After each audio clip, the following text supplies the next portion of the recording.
Gelfire challenge, it's over. It's no more Nerf Gelfire challenge, no more detachable hopper, no more extendable stock or removable battery with safety, no more barrel that comes off either.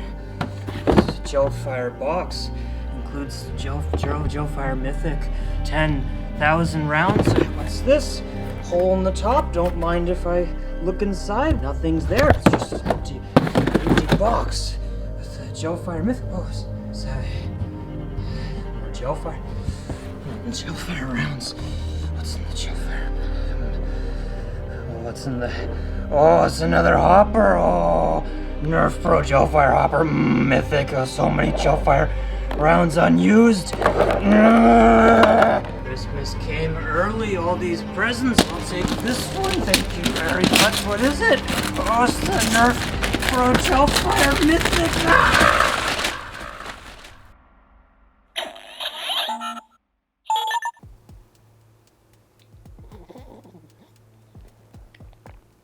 Hello, I'm a defeated man, and sometimes I wear a beret.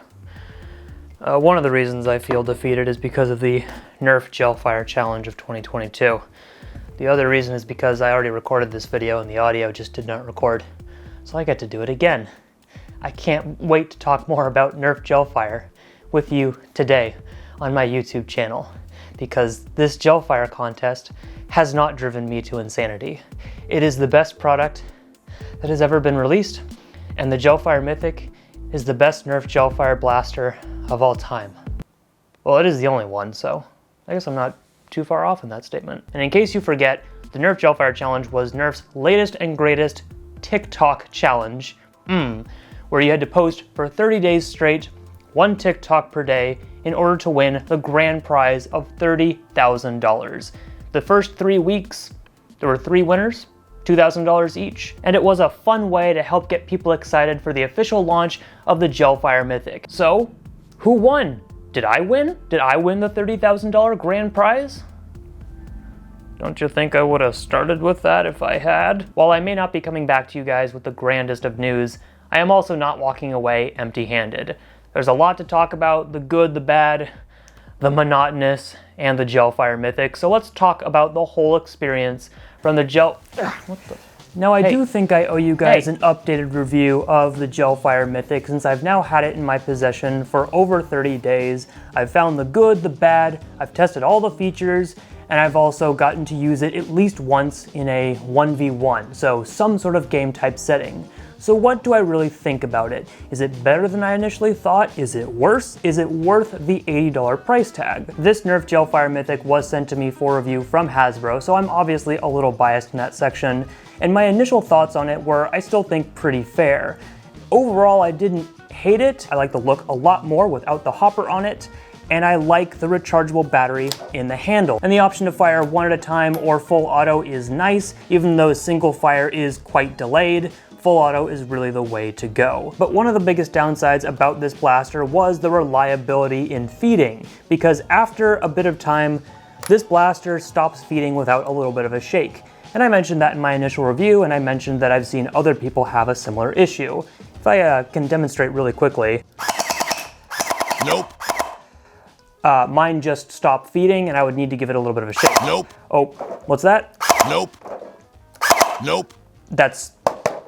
Nope. So it's still not firing, so it's pretty bad. But wait. I was also curious why that was such a big issue, because I've seen other people say that theirs doesn't feed too reliably, but when I did use this in my 1v1 with King of Games, his fed a lot better than this. I bought another one. I actually bought myself a Nerf Pro Gelfire Mythic because I needed to see for myself, is it really just my unit that's having a problem? So I bought this one when it was on sale for like 56 bucks off of Amazon, plus some shipping and taxes, but I thought that was, spoiler alert, a much better price. And this one feeds a lot better. Yes, after a little bit of full auto, you do have to give it a quick shake and it's good to go. But I was like, what the heck? The only things that I have discovered for why that might be the case, the hopper on the one that came with my review sample has the number 5. And the one that I got from the store has the number 10. I don't know if that means anything in particular because they both work in the other Mythic. But I have noticed as well, the one that I got, and the hopper included, shakes a lot more. For what that's worth then, I guess I can't base all of my opinions on a free review sample that Hasbro sent me. Furthermore, I looked at the screw ports, and there are some that are pretty mangled up, like they maybe had this as a factory reject that they sent me, or someone was trying to get in here with a screwdriver that was too big. So that's a weird update, I suppose, but in Nerf's defense, the feeding issues are not as bad as I originally thought. They are still there, but for some reason the one I initially got for review was just worse. Why would you send me this one? Why would you do this to me? Is this some sort of sick game? Why? So I don't know, some people are gonna find that funny, but seriously, I can't find any other differences between these two blasters. But getting back to the other big con of this blaster, the price. 80 United States dollars is pretty steep, and I'm not sure if the value is there for me. I could see 50 to 60, because as I mentioned, that's how much I bought for a second one when it was on sale. There is a replacement hopper you can buy, or a spare hopper that you can buy with extra Gelfire rounds, which seems not unreasonably priced, and actually, the additional Gelfire round refill packs are not super unfairly priced just by comparing it to other gel ball options on the market. I don't know 100% for sure if these are cross-compatible with other Gelfire gel ball rounds that are on the market, because I haven't actually tested that, because that would probably be against the ethics of the Nerf Pro Gelfire Challenge. But I also don't know if gel ball refills are overpriced in the first place. I will also say, is it the best rival blaster you've ever used or not used until today? I did make a quick video showing that you can actually front load this blaster. I'll do the chronograph testing later because you guys were asking how hard it hits. You can just load a rival round into the front, no hopper needed, and then you just, set it to single shot and you go pop, load a rival round, pop. It doesn't go very far, I know, but it works. It's an $80 rival AEG, or whatever you want to call it. For a lot of Nerf enthusiasts, these are not going to work in your standard game. I think the hardest thing to do is to actually find a game where you could use gel ball blasters, and for $80, I think you can get some better offerings right now if you want to play that kind of game. But it is still the best Nerf Pro Gelfire blaster on the market, so what do I know? Oh, are we back? Finally. Really quickly, about TikTok, I know it's a divisive topic, especially on YouTube. I'm an adult, I can make my own decisions when it comes to social media. I know that there are risks associated with it. There are some good things on TikTok, I know. I'm not a huge fan of the overall platform, just like I'm not a fan of posting there all the g-dang time. And, oh, mustache is back. You guys like the mustache, right? No? Well, be gone. I also wish that these competitions weren't held on TikTok. Like the Nerf Hyper Tourney was the other most recent tournament that I entered for Nerf, and that was only on TikTok. I get that there's a big push right now towards advertising on TikTok or any short form vertical videos in general. So I'm not defending the choice to have it there. I just have found that this is something fun for me to do. And for those of you who don't want to actually go on the app, well, this is my way of sharing what happened with all of you. And to that end, if you've actually been curious about what I posted on TikTok for the Gelfire Challenge, I posted all of those in a YouTube video, a compilation. So you can go and watch that if you really want to subject yourself to 30 days of creativity from yours truly. Now, for those of you who didn't catch any additional updates on the Gelfire Challenge, after day 1, you could check the hashtag Nerf Gelfire Challenge to see how many people were actually entered, because part of the requirements were making sure you had the proper hashtags to enter the tournament. And after that first day, checking the hashtag, do you know how many people entered? 9. 9 people. Is that how many you were hoping for, Nerf? I don't know if you would consider that a success. All 9 people who did end up entering were Nerf enthusiasts to some degree. So I thought that was kind of funny. This challenge felt just so restrictive. I consider myself relatively creative. I mean, that's why I have a YouTube channel. I like to create and have fun and entertain. But like even the previous Hyper Tourney, you weren't required in order to enter to have a Hyper Blaster. You were just supposed to, film yourself doing some trick shots or whatnot. And also they were only requiring 1 for you to actually qualify. And then the people who did qualify, they had to do 3 different challenges. So again, that's like 4 videos total for like one person. This was 30 days about the same blaster. Of course there was going to be some overlap. I thought, oh, what about firing Gelfire in slow motion? And I think most people thought of that too. Sure, everyone can execute it differently and add their own style, but it is the same idea. I had a list of many ideas on what I wanted to film, and after the first week, many of those ideas had already been shot as well. Does that mean I was copying someone else and not giving credit appropriately? Because at that point, at least in my mind, it became less about showing off all the features and just firing the Gelfire Mythic. It became also just using it as a prop, which you can use any blaster as a prop. So that's pretty easy, right? But is that really showing off the blaster in its best light? I don't know. So you could post like a 5-second video, and that's a TikTok, right? Well, you can also post up to 3 minutes per video. 30 days of 5 seconds each, hypothetically. What is that? Minute and a half? All right. Well, what if you did the other extreme? Is that like over an hour? Oh boy. I also absolutely loved their additional constraints, like you can't show other logos or landmarks and stuff. So sometimes I would literally turn my shirts around so you couldn't see that teeny tiny logo, just in the off chance it got that TikTok disqualified. It wasn't a risk I was going to take. But quickly turning back on a positive note, I did have some fun making these TikToks. Well, some more than others. My favorite one, which I also did post on YouTube on its own, the Mythic Doobie Gaming, because I was able to throw in Nerf Legends into a video, which was funny. I got to boot up Nerf Legends again for the first time in a while. What a great, great game. Are you winning, son? And some of my later entries I did get to do with others, so huge shout out to Luchathor, who helped me film some of my last TikToks for the challenge. That was a ton of fun. And huge shout out to King of Games for the 1v1 experience, because now I can actually say that I did have a game with a Gelfire Mythic. And furthermore, the San Diego Nerf Club, who actually took a second and let us do that 1v1 and watch from the sidelines. The original rules when it came to judging also said that you didn't have to have the most viewed, the most shared TikToks in order to win, which was good. That was a change from the hyper tourney. It's hard to then say like, oh, were the judges fair or whatnot? I'm not going to accuse them of not being fair. I'm just saying it's very subjective at that point than what they were looking for. Week 1 went to Jonah, who had a really cool recreation of an old style Nerf commercial using the Mythic and some other hyper blasters, I believe, and they had some cool athletic tricks in there too. No fair, well done. Week 2, that was me. Week 2, Nerf Gelfire Challenge Week 2 champion, right here. That is my preferred name from now on. Please call me that when you see me. I did something, I won money, technically. $2,000, I haven't gotten it yet, I've got nothing. They called out specifically my video of counting individual Gelfire rounds, so it was nice to see that that one paid off in a way. I think that week did like a PSA by the pool, because I really originally wanted to jump in the pool with the Gelfire Mythic or the Hopper, and then I realized in the spirit of the competition, it was the opposite thing that I should do, and say not to do that. I also did a skit that week, which was fun to film, which resulted in this gem of a comment, which ended up not being true. So that was fun to see. Thank you.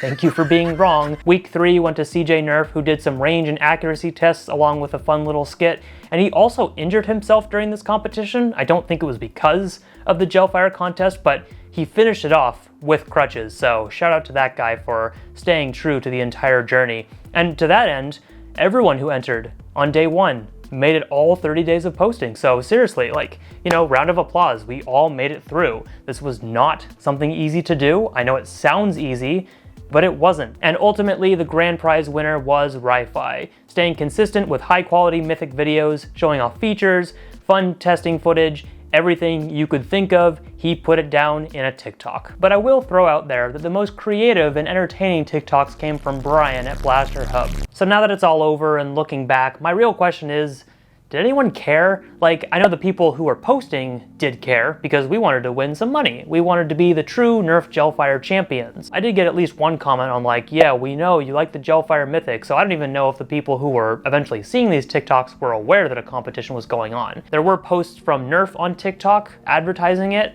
but there was like nothing outside of TikTok. but I made a video about it, so there you go. That's advertising, I suppose. When the Hyper Tourney came out, there were actually articles talking about it, and that was something that I could also cite as a way to get people interested or involved. But that wasn't the case for this one. Why? I don't know. On TikTok specifically, I did mention that there was a basketball player, Luca, who did make a TikTok leading up to it, but he made one super early when the details weren't released, so, I mean, he announced that Gelfire was a thing. Yep, that checks out. And then he followed up with another TikTok about the challenge specifically, and hashtagging the challenge, the day after it started, which, if you're keeping track, if you don't enter day 1, you can't participate. So by posting on day 2, what's the point? While the challenge was ongoing, I did start to see some more paid promotion for the Gelfire Mythic on both TikTok and on YouTube, and I did watch those videos kind of to see, okay, this is something that literally Nerf has signed off on and paid for. Those people probably had prep time to make one video, you know, something they could be proud of instead of just being forced to crank out that content. Come on. 30 days, you can do it, get to the finish line. I said this before too in my announcement video. It would have been a little bit nicer if we had more prep time, you know, if you wanted this kind of quality stuff for free. Yeah, you know what, never mind, you get what you get. I want to make enjoyable videos that I too can be proud of, not just because I have to meet some schedule, in this case, some very aggressive schedules, therefore I have to really quickly, the Gelfire challenge done and post. Because I don't feel like that's very much worth my time or worth anyone else's time if they're gonna watch that. I wanted to see what other people were posting, not just for inspiration, but also just to support other creators. But I realized that, like, thank goodness it wasn't more than 9 people, because like, just checking in for that all the time, ugh, I don't know how people do it on TikTok. If anything, I started feeling bad for people who try to have like content creation posting schedules on TikTok, because it's wild. I'm still glad that I participated in this challenge, but I'm also super happy that it's finally over. I just ultimately wish that the rules had been a little bit less restrictive, because they've done it before, and only the diehards really had any interest in it. Hopefully they learn from that if they're going to do another challenge of sorts. You can do it on YouTube instead of TikTok, please. Please, just somewhere else. You're gonna do TikTok again, aren't you? But at least now I know everything there is to know about the Gelfire Mythic, and with that, I'm also just pretty burned out about Gelball. This blaster in itself is not the worst thing ever. I don't hate Gelfire. I don't hate Gelball in general, but it's different than Nerf.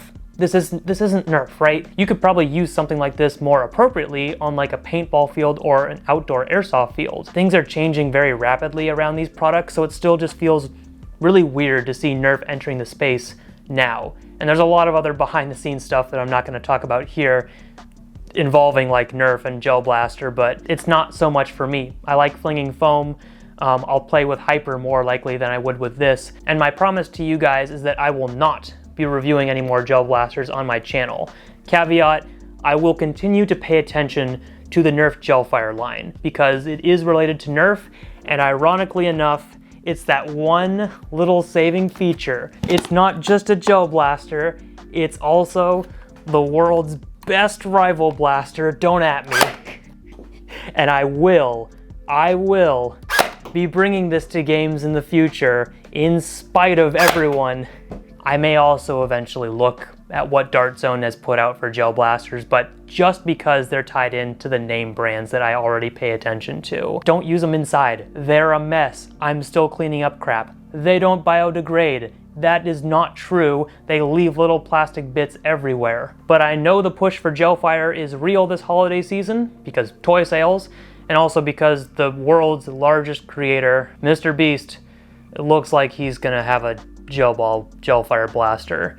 I thought it was going to be a not Gelfire blaster, but it looks like it's a blue mythic. Wow, so creative. I'm blown away by this innovation. Come on, any other blaster would have been fine. This is for ages 14 and up. His audience isn't even 14 and up for the most part. A little disappointing, but, ooh, hang on. Hello, I am the Nerf Gelfire Challenge Week 2 champion, Nerf. Please send me your MrBeast Gelfire Blaster exclusive, because I would love to see it on my channel. I realize I gotta start using that to open doors now. It's a very serious title. I really hope that we see some more interesting stuff from the Nerf Pro series, especially around Nerf Ball. man, it doesn't need to be Gelfire. It can be anything else, but that's what it is currently. I think there's a radioactive bucket of Gelfire rounds behind me that's ready to blow, so I should probably wrap this up.